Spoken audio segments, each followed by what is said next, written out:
আনিন নার ওয়া উদখিলাল জান্নাতা ফাকাদ ফাজ। যেজন নিজেকে জাহান্নাম থেকে মুক্তি লাভ করিয়ে জাহান্নাম থেকে বেঁচে জান্নাতের অধিকারী যে করতে পেরেছে সেই হচ্ছে সফল কাম। হাজিরিন کرام, সেই সফল কাম মানুষ হতে হলে আপনাকে তিনটি জিনিসকে প্রাধান্য দিতে হবে 8টি জিনিসের উপরে। কয়টি?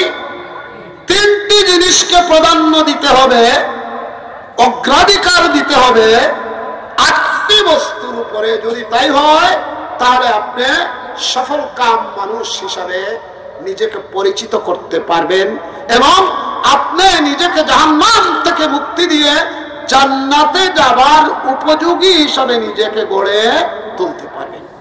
আমরা কি সবাই এখানে যারা এসেছি আমরা তো সবাই মুসলমান, কি বলেন তাই না? সবাই মুসলমান। আমরা নবী মুহাম্মদুর রাসূলুল্লাহকে আমাদের আইডল, আমাদের আদর্শ, আমাদের নেতা হিসাবে বিশ্বাস করি, কি বলেন ঠিক না? লাকাদ কানা লাকুম ফি রাসূলিল্লাহি উসওয়াতুন হাসানাহ। নিঃসন্দেহে মুহাম্মদুর রাসূলুল্লাহ সাল্লাল্লাহু আলাইহি সাল্লাম হচ্ছেন তোমাদের জন্য সবচেয়ে উত্তম আদর্শ, সবচেয়ে উত্তম নেতা, সবচেয়ে উত্তম আইডল, সবচেয়ে উত্তম আইকন হচ্ছেন মুহাম্মদুর রাসূলুল্লাহ সাল্লাল্লাহু আলাইহি সাল্লাম। হাজিরিন کرام, মুহাম্মদুর রাসূলুল্লাহ সাল্লাল্লাহু আলাইহি সাল্লাম তার আদর্শ মানব জাতির জন্য মুক্তি। তিনি আমাদের নেতা, তিনি বিশ্ব নেতা। ময়দানে মাহশরে আল্লাহ নবী মুহাম্মদুর রাসূলুল্লাহ সাল্লাল্লাহু আলাইহি সাল্লামের হাতে একটি পতাকা আল্লাহ দান করবেন, এটার নাম হচ্ছে লিওয়ায়ে হামদ। আলহামদুলিল্লাহ একটি সাদা পতাকা। রাসূল সাল্লাল্লাহু আলাইহি সাল্লাম সেই পতাকা নিয়ে দণ্ডায়মান হবেন। উম্মতে মুহাম্মদী রাসূল সাল্লাল্লাহু আলাইহি সাল্লামের উম্মত যারা হাউজে কাউসারের পানি পান করবে, সেই সৌভাগ্য যারা অর্জন করবে তারা দলে দলে মুহাম্মদুর রাসূলুল্লাহ সাল্লাল্লাহু আলাইহি সাল্লামের পতাকা তলে গিয়ে সমবেত হবে।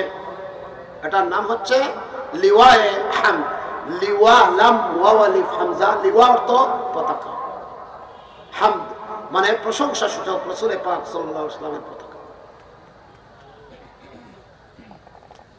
ইয়াওমা নাদু কুল্লা উনাসিম বিইমামিহিম। ময়দানে মাহশরে আল্লাহ পাক প্রত্যেকটি মানুষকে তাদের ইমামের নাম ধরে রাখবেন। যার ইমাম শয়তান তাকে শয়তানের দলে ডাকা হবে শয়তানের নাম ধরে। যার ইমাম মার্কসের অনুসারীরা যাও তোমরা তার সাথে যাও, জাহান্নামে গিয়ে নিপতিত হও। লেনিনের অনুসারীরা তোমরা তার সাথে যাও। মুহাম্মদুর রাসূলুল্লাহ সাল্লাল্লাহু আলাইহি সাল্লামের অনুসারী যারা তোমরা যাও মুহাম্মদুর রাসূলুল্লাহ সাল্লাল্লাহু আলাইহি সাল্লামের পতাকা তলে সমবেত হয়ে জান্নাতুল ফিরদাউসে নুজুলা, জান্নাতুল ফিরদাউসের মেহমানদারি করার জন্য তোমাদের জন্য আমি সুসজ্জিত করে রেখেছি। সেই জান্নাতুল ফিরদাউস অভিমুখে যাত্রা করো। এজন্য আমার ভাইরা রাসূল পাক সাল্লাল্লাহু আলাইহি সাল্লামের নেতৃত্ব গ্রহণ করতে হবে। রাসূল সাল্লাল্লাহু আলাইহি সাল্লামের আদর্শের পরিপন্থী আপনার ব্যক্তি জীবন, আপনার সমাজ জীবন, আপনার রাষ্ট্রীয় জীবন, আপনার রাজনৈতিক জীবন, আপনার পারিবারিক জীবন, জীবনের যে কোনো দিক হোক না কেন রাসূল বিবর্জিত, রাসূল সাল্লাল্লাহু আলাইহি সাল্লামের সমর্থনবিহীন যদি আপনি পরিচালনা করেন তাহলে আপনি নিজেকে রাসূলের উম্মত হিসাবে পরিচয় দিতে পারবেন না। আপনি সেদিন শয়তানের অনুসারী হয়ে, ইবলিসের অনুসারী হয়ে, আবু জাহেলের অনুসারী হয়ে, আবু লাহাবের অনুসারী হয়ে, মার্কসের অনুসারী হয়ে, মাও সেতুংয়ের অনুসারী হয়ে জাহান্নাম হবে আপনার ঠিকানা। নাউজুবিল্লাহ। তাই আমরা যারা জান্নাতের প্রতীক হতে চাই, যারা বলতে কি এখানে কেউ কি আমরা জাহান্নামে যেতে চাই নাকি? কেউ আছেন নাকি এমন? না। তবে আল্লাহর নবী মুহাম্মদুর রাসূলুল্লাহ সাল্লাল্লাহু আলাইহি ওয়াসাল্লাম একটি হাদিসে বলেছেন, কুল্লু উম্মতি ইয়াদখুলুনাল জান্নাহ ইল্লা মান আবা। আল্লাহর রাসূল বলেন, আমার সমস্ত উম্মত জান্নাতে প্রবেশ করবে। বলুন সুবহানাল্লাহ। কত সুসংবাদ। তবে এত খুশি হওয়ার কারণ নেই, বলেছেন ইল্লা মান আবা, হ্যাঁ তারা নয় যারা জান্নাতে যেতে অস্বীকার করবে। সবাই জান্নাতে যাবে আমার উম্মত, তবে হ্যাঁ যারা জান্নাতে যেতে অস্বীকার করবে তারা যেতে পারবে না, তারা জাহান্নামে যাবে। সাহাবায়ে কেরামরা প্রশ্ন করেছেন, ইয়া রাসূলুল্লাহ, জান্নাতে যেতে আবার কারা অস্বীকার করবে? আল্লাহর রাসূল বলেছেন, হ্যাঁ, মান আতানি দাখালাল জান্নাহ ওয়া মান আসানি ফাকাদ আবা। যে আমার অনুসরণ করবে, আমি মুহাম্মদুর রাসূলুল্লাহ সাল্লাল্লাহু আলাইহি ওয়াসাল্লামকে নেতা বানিয়ে জীবনের সর্বক্ষেত্রে আমার আদর্শকে যারা লালন করবে, আমার আদর্শকে যারা পালন করবে, তার ব্যক্তি, সমাজ, রাষ্ট্রীয় জীবনের সর্বক্ষেত্রে যারা আমার পদাঙ্ক অনুসরণ করবে সেই জান্নাতে যাবে।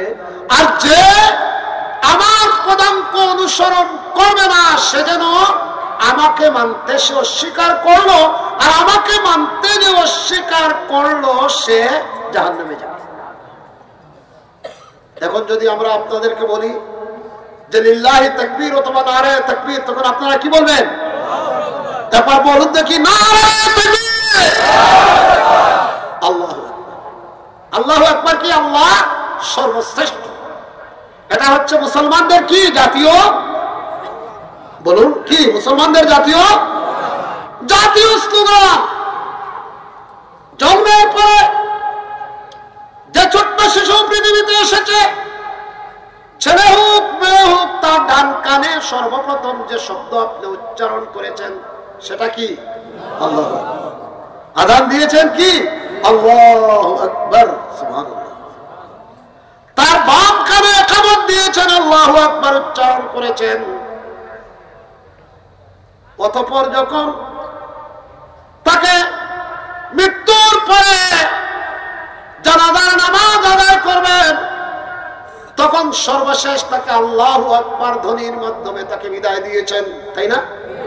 আল্লাহু আকবার বলে 4টি তাকবীর দেওয়া কি ওয়াজিব? ওয়াজিব। ভুল ক্রমে না হয় যদি স্বেচ্ছায় 3টি দেন, একটি যদি ছুটে যায় তাহলে আপনার নামাজ হবে না, বরং 4টি তাকবীর আপনার উপর ওয়াজিব দিতে হবে। আল্লাহু আকবার দিয়ে আপনার সূচনা, আল্লাহু আকবার দিয়ে আপনার বিদায়। তাই মুসলমানের জাতীয় স্লোগান কি? কিন্তু মুসলমান নামদারি অনেকেই আছে, তারা কি আল্লাহ স্লোগান, আল্লাহু আকবার স্লোগান দেয় না। তারা অমুকের সৈনিক, অমুক বাংলা ইত্যাদি স্লোগান দেয়, কিন্তু আল্লাহু আকবার স্লোগান দেয় না। কেউ যদি আল্লাহ স্লোগান দেয়, আল্লাহু আকবার, তাহলে তাকে কারণ দর্শানোর নোটিশ জারি করে, এই সাম্প্রদায়িক স্লোগান কেন তুই দিলি? নাউজুবিল্লাহ। আমার ভাইরা, মুসলমানের প্রত্যেকটি কাজ আল্লাহর সন্তুষ্টির উদ্দেশ্য হতে হবে। আমরা সবাই জান্নাতে যেতে চাই। জান্নাতে যেতে হলে 3টি জিনিসকে অগ্রাধিকার দিতে হবে। 8টি জিনিসের উপরে, 8টি বস্তুর উপরে 3টি জিনিসকে প্রাধান্য দিতে হবে। আমি আপনাদের খেদমতে সূরাত আত-তাওবা থেকে একটি আয়াতে কারিমা তেলাওয়াত করেছি। সেই আয়াতে কারিমার ব্যাখ্যা আপনাদের খেদমতে পেশ করব আমার নির্ধারিত সময়ের ভিতরে। আপনারা লক্ষ্য করেছেন, আমি যখন ভূমিকা পেশ করি তখন শুধু আউযু বিল্লাহি মিনাশ শাইতানির রাজিম পড়েছি, বিসমিল্লাহ পড়িনি। খেয়াল করেছেন উলামায়ে কেরামরা, বা আপনারা যারা বুঝেছেন যে হুজুর কোরআনুল কারীমের আয়াত তেলাওয়াত করবেন, শুধু আউযু বিল্লাহ পড়লেন, বিসমিল্লাহ পড়লেন না কেন? কারণ সূরাত আত-তাওবা যেটা, এই সূরাত আত-তাওবা তেলাওয়াত করতে বিসমিল্লাহ পড়তে নেই। কোরআনুল কারীমের সূরা কতটি? 114টি। 114টি সূরার মধ্যে 113টি সূরার প্রারম্ভে বিসমিল্লাহ তেলাওয়াত করেন, এক্সেপশন সূরাত আত-তাওবা। যেহেতু সূরা আত-তাওবাতে মুশরিকদের বিরুদ্ধে যুদ্ধ করার জন্য, লড়াই করার জন্য, তারা চুক্তি ভঙ্গ করার জন্য তাদের বিরুদ্ধে অ্যাকশন, ডাইরেক্ট অ্যাকশন নেবার জন্য আল্লাহ পাক ঘোষণা প্রদান করেছেন। অতএব এই সূরাটি একটি মারাত্মক সূরা মুশরিক কাফিরদের জন্য। তাই রহমত এবং করুণার আয়াত যেটা বিসমিল্লাহ, সেই সূরার প্রারম্ভে পড়তে নেই বিদায় আমি পড়িনি, যেটা রাসূল সাল্লাল্লাহু আলাইহি সাল্লাম থেকে প্রমাণিত এবং বর্ণিত। আমার ভাই, এই আয়াত আমি আপনাদের খিদমতে তেলাওয়াত করেছি। কুল ইন কানা আবাউকুম ওয়া আবনাউকুম ওয়া ইখওয়ানুকুম ওয়া আজওয়াজুকুম ওয়া আশীরাতুকুম ওয়া আমওয়ালুন ইqtaraftumuha ওয়া তিজারাতুন তাখশাউনা কাসাদাহা ওয়া মাসাকিন তারদাউনাহা আহাব্বা ইলাইকুম মিনাল্লাহি ওয়া রাসূলিহি ওয়া জিহাদিন ফি সাবিলিহি। এই যে আয়াত কারিমা তেলাওয়াত করেছি, এই আয়াতটি নাজিল হওয়ার কারণ হলো বদরের যুদ্ধে আশারায়ে মুবাশশারা, জান্নাতের সুসংবাদ প্রাপ্ত সাহাবীদের সংখ্যা কতজন? 10 জন। এদেরকে কি বলা হয়? আশারায়ে মুবাশশারা, সুসংবাদ প্রাপ্ত 10 জন সাহাবী। এই 10 জনের মধ্যে একজন হচ্ছেন হযরতে আবু উবাইদা ইবনুল জাররাহ রাদিয়াল্লাহু আনহু। কি নাম? আবু উবাইদা ইবনুল জাররাহ। আবু উবাইদা মুসলমান, রাসূলের প্রিয়ভাজন সাহাবী, জান্নাতের সুসংবাদ প্রাপ্ত 10 জনের মধ্যে একজন। বদরের যুদ্ধে তিনি রাসূল পাক সাল্লাল্লাহু আলাইহি সাল্লামের সাথে জিহাদ করতে গিয়ে হাজির হয়েছেন। কিন্তু আবু উবাইদার পিতা জাররাহ তিনি মুশরিক, ইনি মুসলমান সাহাবী পুত্র, আর বাবা মুশরিক। ইনি এক আল্লাহর ইবাদত করেন আর তিনি হাতের বানানো মূর্তির পূজা করেন। পিতা পুত্র একত্রিত হয়েছেন যুদ্ধের ময়দানে। পিতা বারবার পুত্রের সম্মুখে উপস্থিত হয়ে লাত, মানাত, উজ্জা অর্থাৎ শিরকের মূর্তিদের তিনি প্রশংসা করছেন, গুণগান করছেন এবং বারবার বলছেন, খাবিস কোথাকার ছেলেকে উদ্দেশ্য করে, তুমি তোমার বাপ-দাদার ধর্ম পরিত্যাগ করেছো, তুমি মহান দেবী লাত, মানাত, উজ্জাকে পরিত্যাগ করে এমন এক আল্লাহর ইবাদত এবং দাসত্ব করছো যাকে তুমি দেখোনি। এমন জিনিসের জন্য তুমি লড়াইতো যে জান্নাত তুমি দেখোনি। এমন জিনিসের থেকে তুমি নিজেকে রক্ষা করার জন্য সচেষ্ট হচ্ছ যে জাহান্নামকে তুমি দেখোনি। এ ধরনের বারবার উত্তক্ত করছেন এবং তাকে গালিগালাজ করছেন।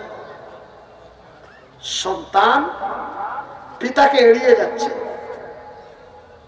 কিন্তু না, পিতা যখন বারবার ছেলের রাস্তা আগলে ধরে তাকে উত্তপ্ত করছেন এবং মূর্তিদের গুণগান করছেন, ইতিমধ্যে সন্তান বাধ্য হয়ে তার পিতাকে হত্যা করতে বাধ্য হয়েছেন। সুবহানাল্লাহ বলবেন না? সন্তান পিতাকে হত্যা করেছে। সন্তান মুসলিম সাহাবী আর পিতা মুশরিক, তাও সন্ধির সময়ে অথবা বাড়িতে অথবা উইদাউট এনি ঝগড়া ফাসাদ না, বরং যুদ্ধের প্রান্তরে তিনি ছেলেকে হত্যা করার জন্য এসেছেন, ছেলে পিতাকে হত্যা করার জন্য এসেছেন। তারপরেও তিনি সন্তান হিসাবে পিতার উপরে আঘাত না করার জন্য আশপাশ কাটিয়ে যাওয়ার চেষ্টা করেছেন, কিন্তু পিতা তাকে ছাড়েননি। পিতা তাকে হত্যা করবেন, যেহেতু সন্তান তার বাপ দাদার ধর্ম পরিত্যাগ করে করেছে, এজন্য তাকে হত্যা করার নিয়ত নিয়ে আঘাত করেছেন। অতএব প্রতি আঘাত করতে গিয়ে সাহাবী হযরত আবু উবাইদা রাদিয়াল্লাহু আনহুর তরবারির কূপে পিতা জাররার মস্তিষ্ক দ্বিখণ্ডিত হয়ে গিয়েছে, তিনি নিহত হয়েছেন। আপনি ঘোষণা করুন আপনার সাহাবীদের সম্মুখে তিনটি জিনিসের উপরে, আটটি জিনিসের উপরে তিনটি জিনিসকে প্রাধান্য দিতে হবে। আল্লাহর মহব্বত, রাসূল পাক সাল্লাল্লাহু আলাইহি সাল্লামের মহব্বত এবং আল্লাহর পথে জিহাদ, এই তিনটিকেই অগ্রাধিকার প্রদান করতে হবে। পিতার উপরে, মাতার উপরে, সন্তান সন্ততিদের উপরে, ভাই বান্ধবের উপরে, গোত্রের উপরে, ব্যবসা বাণিজ্যের উপরে, সুদর্শন বিল্ডিং গুলোর উপরে, এই ধরনের বস্তুগুলোকে অগ্রাধিকার দেওয়া যাবে না। আল্লাহ, আল্লাহর রাসূল এবং আল্লাহর পথে যে জিহাদ, সেই জিহাদের উপরে কখনো এই আটটি বস্তুকে প্রাধান্য দেওয়া যাবে না। অতএব আমার আবু উবাইদা ইবনুল জাররাহ আল্লাহর রাস্তায় জিহাদ করতে গিয়ে এলায়ে কালিমাতুল্লাহর জন্য, আল্লাহর কালিমাকে সমুচ্চারিত করার জন্য, মুহাম্মদুর রাসূলুল্লাহ সাল্লাল্লাহু আলাইহি সাল্লামকে এবং মহব্বত করার জন্য, তার দ্বীনকে প্রতিষ্ঠিত করার জন্য তিনি যে কাজ করেছেন সেটা বৈধ কাজ করেছেন, এটা যথার্থ কাজ করেছেন। এই পরিপ্রেক্ষিতে এই আয়াতটি নাযিল হয়েছে। আমার ভাইরা লক্ষ্য করুন, আমি যেভাবে ছাত্রদেরকে বোঝানো হয়, ওয়াজ নসিহত আমাদের হয়ে গেছে একটা ফ্যাশন এখন। এই তো আপনারা ধীরে ধীরে আসতেছেন, মাশাআল্লাহ, লক্ষ লক্ষ মানুষের সমবেত হচ্ছে, বিভিন্ন বক্তাদের, বাইরের বক্তা এদের নাম হয়েছে। ওয়াল্লাহি মুহাম্মদুর রাসূলুল্লাহ সাল্লাল্লাহু আলাইহি সাল্লামের ওয়াজ শোনার পরেও আবু জাহেলরা, আবু লাহাবরা, উতবারা, শায়বারা মুহাম্মদুর রাসূলুল্লাহ সাল্লাল্লাহু আলাইহি সাল্লামের পবিত্র জবান মোবারক থেকে তারা ওয়াজ শুনেছিল, নসিহত শুনেছিল, কোরআনের বাণী শুনেছিল। তারপরেও কি তারা মুসলমান হয়েছিল? কি বলেন? না। ইন্নাকা লা তাহদি মান আহবাবতা ওয়ালাকিন্নাল্লাহ ইয়াহদি মান ইয়াশা। হে রাসূল, আপনি যাকে ইচ্ছা তাকে হিদায়াত করতে পারবেন না, হিদায়াতের মালিক হচ্ছে আমি আল্লাহ। কোরআন কার দিলে প্রবেশ করবে, কোরআন কার উপর আকর্ষণ সৃষ্টি করবে, ইয়া রাসূলুল্লাহ, সেটা আমি জানি, আপনি নয়। আপনি দাওয়াত দিয়ে যেতে থাকুন। আজকে লক্ষ লক্ষ মানুষ অমুককে দেখার জন্য, তমুককে দেখার জন্য, এই তো আমাদের সিলেট এমসি কলেজ মাঠেও আসতেছেন, হাজার হাজার নয়, আমরা স্থান পরিবর্তন করতে বাধ্য হয়েছি, হয়তো ৫, ৭, ১০ লক্ষ মানুষও হতে পারে। আমার ভাইরা, যদি আল্লাহর সন্তুষ্টির উদ্দেশ্যে কাজ না করেন, যতই কোরআনের তাফসীর শুনেন না কেন, যতই সমবেত হন না কেন, এখানে 10টা ক্যামেরা এসেছে, ওখানে হয়তো 1000 খানিক ক্যামেরাও হতে পারে। ক্যামেরাওয়ালারাই বড় এক তাফসীর মাহফিলে সমপরিমাণ উপস্থিতি হয়ে যেতে পারে। কি বলেন, ঠিক না? ভাই, কাজ হবে না। আল্লামা ইকবাল বলেন, তেরে জমির পে जब तक ना हो नुज़ूले कुरान गरा कुशा नाराजी ना साहिबे कशाफ। ইকবাল বলেন, তোমার হৃদয়ে কোরআন গ্রহণ করার জন্য যখন হৃদয়ের ভক্ত দরজা খুলে না দেবে, তুমি তোমার ঘরের মেহমানকে অ্যাকসেপ্ট করার জন্য যদি বাহির থেকে ভিতরের সিটকিনি যদি খুলে না দাও, দরওয়াজার তালা যদি তুমি খুলে না দাও, তাহলে তোমার মেহমান যতই প্রেসিডেন্ট হন না কেন, যতই মৌলানা জালালউদ্দিন সাহেব হন না কেন, আমি আব্দুল সালাম মাদানী আমার বাসায় যাওয়ার পরে যদি গেট খুলে না দেই, তাহলে কি তিনি প্রবেশ করতে পারবেন? পারবেন না। এজন্য কোরআনকে গ্রহণ করার জন্য আপনার হৃদয়ের বদ্ধ দরজাকে আপনিই খুলে দিতে হবে। কোন কাবা ইমাম এসে স্বয়ং রাসূল পাক সাল্লাল্লাহু আলাইহি সাল্লাম ওয়াজ করে তার চাচা আবু জাহেল, আবু তালিব, আবু লাহাবদেরকে ইসলাম গ্রহণ করাতে পারেননি। এজন্য ভাইরা, কোরআন হুজুগি নয়, কোরআন বুঝার জিনিস। কোরআন নিজে আমল করবেন। প্রত্যেকটি আমল কাছে গ্রহণযোগ্য হওয়ার জন্য দুইটি বস্তুর প্রয়োজন। একটি আসমান থেকে আল্লাহ পাকের পক্ষ থেকে কি হতে হবে? তৌফিক হতে হবে, আল্লাহ তৌফিক দিতে হবে। আর দুই নম্বর পক্ষ থেকে প্রস্তুতি নিতে হবে। আল্লাহ তৌফিক দিয়েছেন, এসেছেন, কিন্তু আসার পরে এখানে অনেক বসেছেন, অনেক বসতে পারেনি, ওখানে দাঁড়িয়ে আছে, গপ্প করতেছে, বিড়ি খাচ্ছে, আড্ডা দিচ্ছে। দেখুন, আল্লাহ তাকে আসার তৌফিক দিয়েছেন কিন্তু শোনার তৌফিক দেননি। এমনও অনেক আছেন এখানে, হয়তো আপনারা বলতেছেন যে হুজুর এখনো একটা গান বললেন না, এখনো একটা নাত বললেন না, এখনো একটা কসিদা বললেন না, এখন সোনার মদিনা বলে একটা টান দিলেন না। হুজুর দেখি শুধু ক্লাসে যেভাবে ছাত্রদেরকে শিক্ষকতা করা হয় এভাবেই বলতেছেন। আপনার এই সমস্ত কথাবার্তা, এই সমস্ত হৃদয়, এই সমস্ত মনোবৃত্তি নিয়ে যদি কোরআন শোনেন, কোরআন আপনাকে পথ দেখাবে না।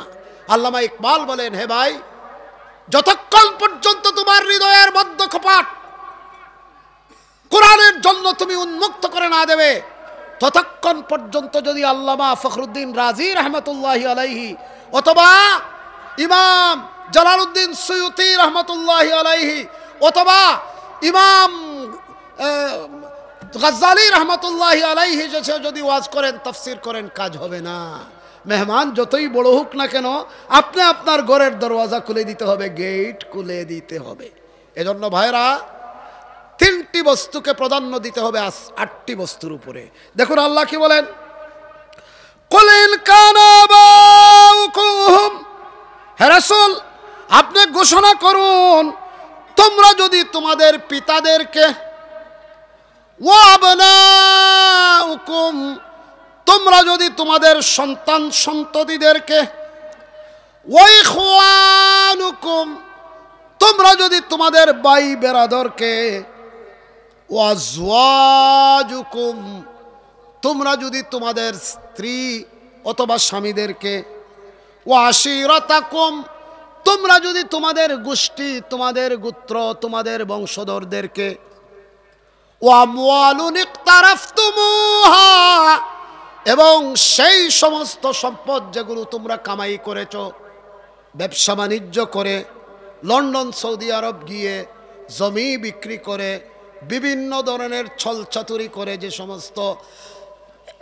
সম্পদ তোমরা জমিয়েছ, ওয়া তিজারাতুন তাখশাউনা কাসাদাহা, এবং যেই সুন্দর ব্যবসা বাণিজ্যের তোমরা ব্যবস্থা করেছ, মিষ্টির দোকান দিয়েছ, বড় কাপড়ের দোকান দিয়েছ, বিশাল মার্কেটের মালিক হয়ে বিভিন্ন ধরনের ব্যবসা বাণিজ্য পরিচালনা করে যাচ্ছ, সেই সমস্ত ব্যবসা প্রতিষ্ঠানগুলোকে, ওয়া মাসাকিনা তারদাউনাহা, এবং বসবাস করার জন্য যে সমস্ত সুরম্য অট্টালিকা, বাসা বাড়ি তোমরা প্রস্তুত করেছ, এইগুলোকে যদি তোমরা প্রাধান্য না দিয়ে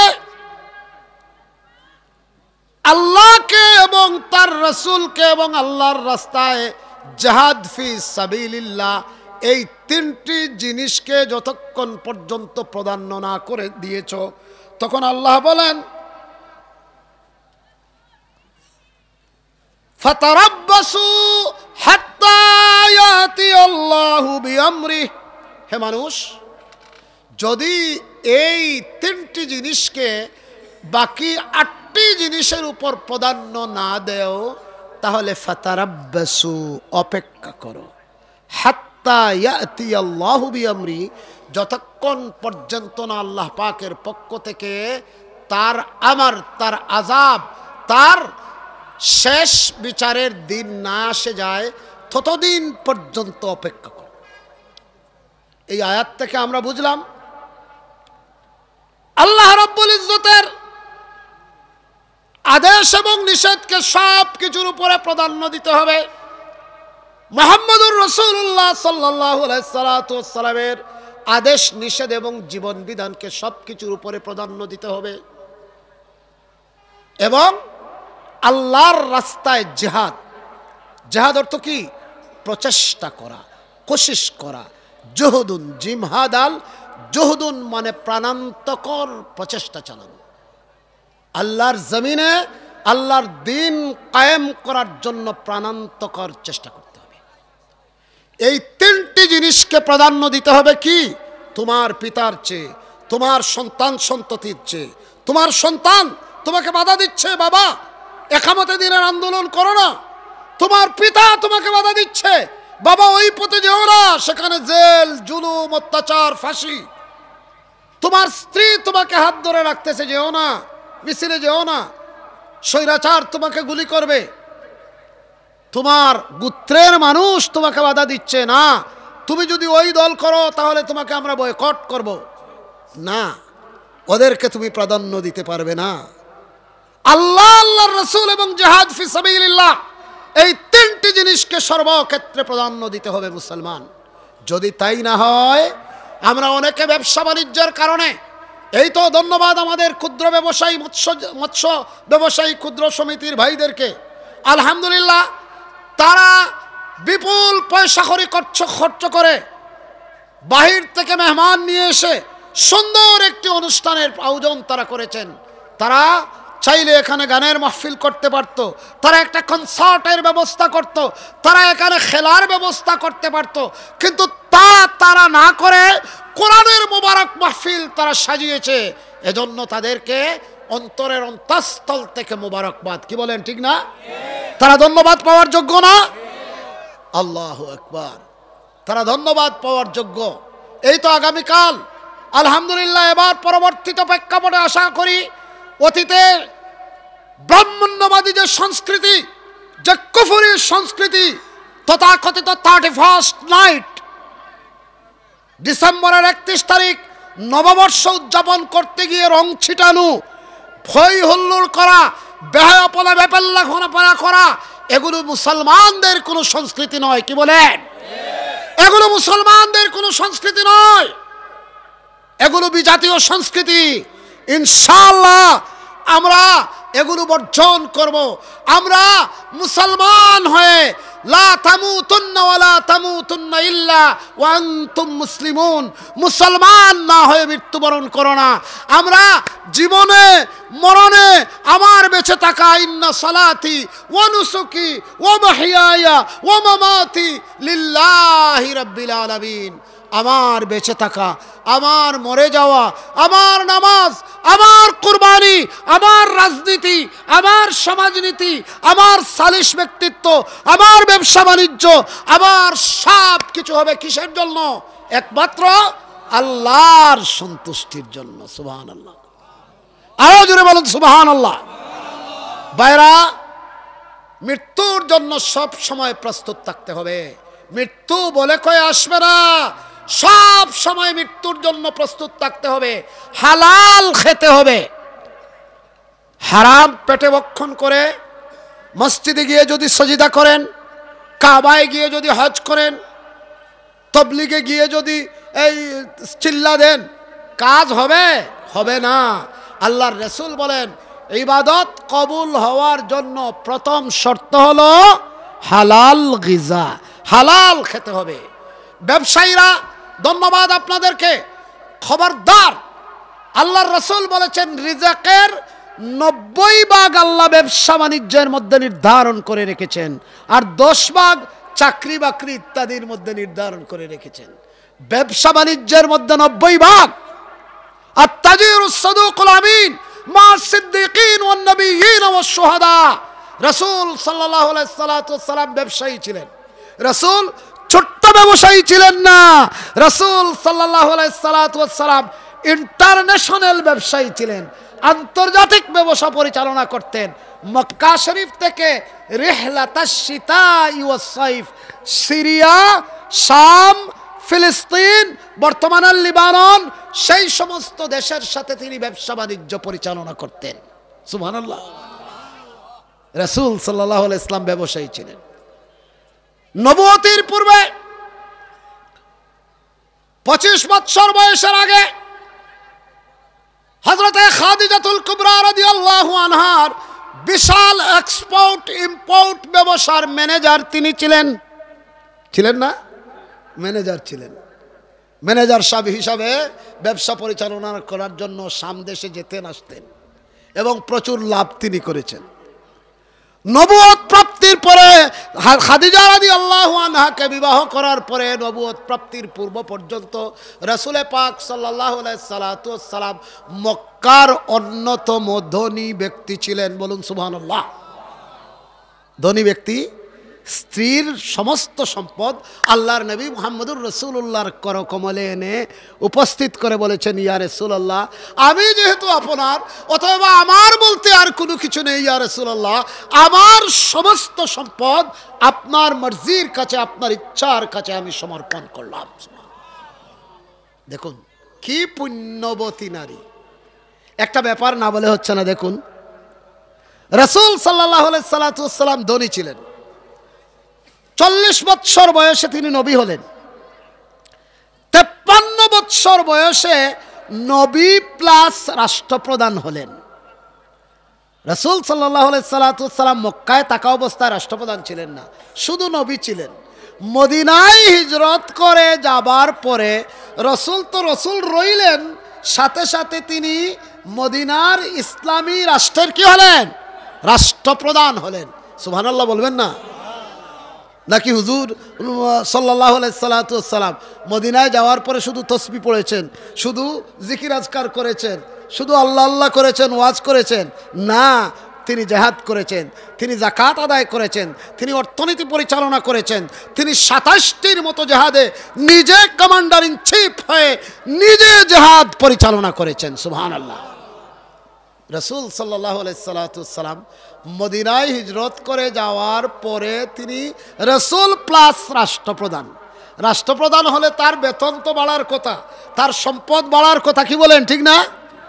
নেতা হবার আগে ইলেকশনে যখন খাড়া হয় তখন আর্থিক বিবরণী পেশ করলে দেখা যায় তার মাসিক আয় মাত্র 20,000, 30,000, 50,000। আর 5 বৎসর ক্ষমতায় থাকার পরে দেখা যায় 300 গুণ 500 গুণ বৃদ্ধি হয়ে হাজার হাজার কোটি টাকার মালিক হয়ে গেছে। কি বলেন ঠিক না? এইটাই আমাদের নেতাদের অবস্থা। নিঃস্ব, দরিদ্র, এরা দেখা যায় আঙ্গুল ফুলে কলা গাছ, না কলা গাছ নয়, বট গাছ, না বট গাছ নয়, বিশাল মহিরুহে রূপান্তরিত হয়ে যায়। চোরের বাচ্চারা দেশটাকে লুটপাট করে, তারা বেগম পাড়াতে বাড়ি বানিয়েছে, সিঙ্গাপুরে সেকেন্ড হোম করেছে, দুবাইয়ে ঘর বানিয়েছে, লক্ষ লক্ষ কোটি ডলার পাচার করে দেশটাকে ফুকলা করে দিয়েছে, ব্যাংকগুলোকে লুটপাট করে নিয়ে। আপনার এই সমস্ত ব্যাংকগুলোর কথা নাম ধরলাম না, তারা দুঃখিত হবে। এই ব্যাংকগুলো ইসলামী নাম, কিন্তু তারপরেও চোরের দলেরা লুটপাট করে নিয়ে গেছে। কি বলেন? হাজরিনে কেরাম, রাসূল সাল্লাল্লাহু আলাইহি সাল্লাতু ওয়াসসালাম নেতা ছিলেন। নেতা কি? ইমাম, ইমামুল মুরসালিন, ইমামুল মুত্তাকিন, ইমামুল আম্বিয়া। ইমাম অর্থ কি? নেতা, যিনি আগে থাকেন। রাসূল সাল্লাল্লাহু আলাইহি সাল্লাতু ওয়াসসালাম নেতা ছিলেন। সেই বিশ্বনবী, বিশ্বনেতা মুহাম্মদুর রাসূলুল্লাহ সাল্লাল্লাহু আলাইহি সাল্লাতু ওয়াসসালাম রাসূলুল্লাহ হওয়ার সত্ত্বেও তিনি যখন প্রেসিডেন্ট হলেন, আগে তিনি ছিলেন এক্সপোর্ট ইম্পোর্ট ব্যবসায়ী, আন্তর্জাতিক খ্যাতিসম্পন্ন, বিশ্বের বিভিন্ন দেশের সাথে তিনি ব্যবসা করতেন। তিনি যখন নবী হলেন তখন তার সম্পদ তো বাড়ার কথা উচিত ছিল। বিশেষ করে যখন তিনি রাষ্ট্রপ্রধান হলেন তখন তার সম্পদ বাড়ার কথা ছিল, কিন্তু আফসোস রাসূলের সম্পদ বাড়েনি রে ভাই। রাসূল সাল্লাল্লাহু আলাইহি সাল্লাতু ওয়াসসালাম যখন ইন্তেকাল করলেন, দীর্ঘ 10টি বৎসর রাষ্ট্রপ্রধান থাকা অবস্থায় রাসূল মুহাম্মদুর রাসূলুল্লাহ সাল্লাল্লাহু আলাইহি সাল্লাতু ওয়াসসালাম যখন ইন্তেকাল করলেন, তখন তার গৃহে আগুন জ্বালানোর মতো বাতির ব্যবস্থা ছিল না। কি দেখলেন? সৎ নেতা ক্ষমতা পেলে ধনী হয় না গরিব হয়? গরিব হয়। আর ডাকাত, চোর, বদমাশ নেতা যারা, লুটেরা যারা, খুনি যারা, এরা ক্ষমতা পেলে ফকির থেকে তারা হাজার হাজার কোটি টাকার মালিক হয়। জি আলহামদুলিল্লাহ, কোটি কোটি টাকার মালিক হয়। এমত অবস্থায় আমার ভাইয়েরা, বিশেষ করে যুবকদের প্রতি মেসেজ, ইন্নাল্লাহা লা ইউগাইয়িরু মা বিকাওমিন হাত্তা ইউগাইয়িরু মা বিআনফুসিহিম। আল্লাহ কোন জাতির ভাগ্য ততক্ষণ পর্যন্ত পরিবর্তন করেন না যতক্ষণ পর্যন্ত সে জাতি নিজে নিজেদের ভাগ্য পরিবর্তন না করেছে। এটা কি কোরআনের কথা নাকি আমার কথা? কোরআনের কথা। আপনারা এই দেশটাকে, আমরা কি আল্লাহর কাছে কোনো আবেদন করেছি যে হে আল্লাহ আমাদেরকে বাংলাদেশে জন্মদান করো, হে আল্লাহ আমাদেরকে গোবিন্দগঞ্জ এলাকায় জন্মদান করো? আমরা কি আল্লাহর কাছে কোনো মিছিল নিয়ে, আল্লাহর কাছে কোনো দাবি পেশ করে আমরা কি এই এলাকাতে জন্মগ্রহণ করেছি কিনা? না, আল্লাহ ইচ্ছা করে আমাদেরকে এখানে জন্মদান করেছেন। অতএব এই দেশটাকে সুখী, সমৃদ্ধশালী, কল্যাণ রাষ্ট্র পরিণত করার একটা সুযোগ এসেছে। দীর্ঘ 16-17 বৎসরের জগদ্দল পাথর সরিয়ে এই দেশটাকে বসবাসের উপযোগী করার জন্য এই যে আল্লাহর পক্ষ থেকে সংবিধান নাজিল করা হয়েছে আল কোরআন, সেই কোরআন অনুযায়ী দেশ পরিচালনা যদি করেন, সৎ লোকের শাসন যদি প্রতিষ্ঠিত হয়, আল্লাহ বিরু খুদা বিরু মানুষদের হাতে যদি নেতৃত্বের চাবিকাঠি প্রদান করেন, তাহলে এই দেশটা ইনশাআল্লাহ সুখী হবে, সমৃদ্ধশালী হবে। আমরা কি চাই সেটা? সবাই চাই। আল্লাহ পাক তৌফিক প্রদান করুক, সবাই বলুন আমিন।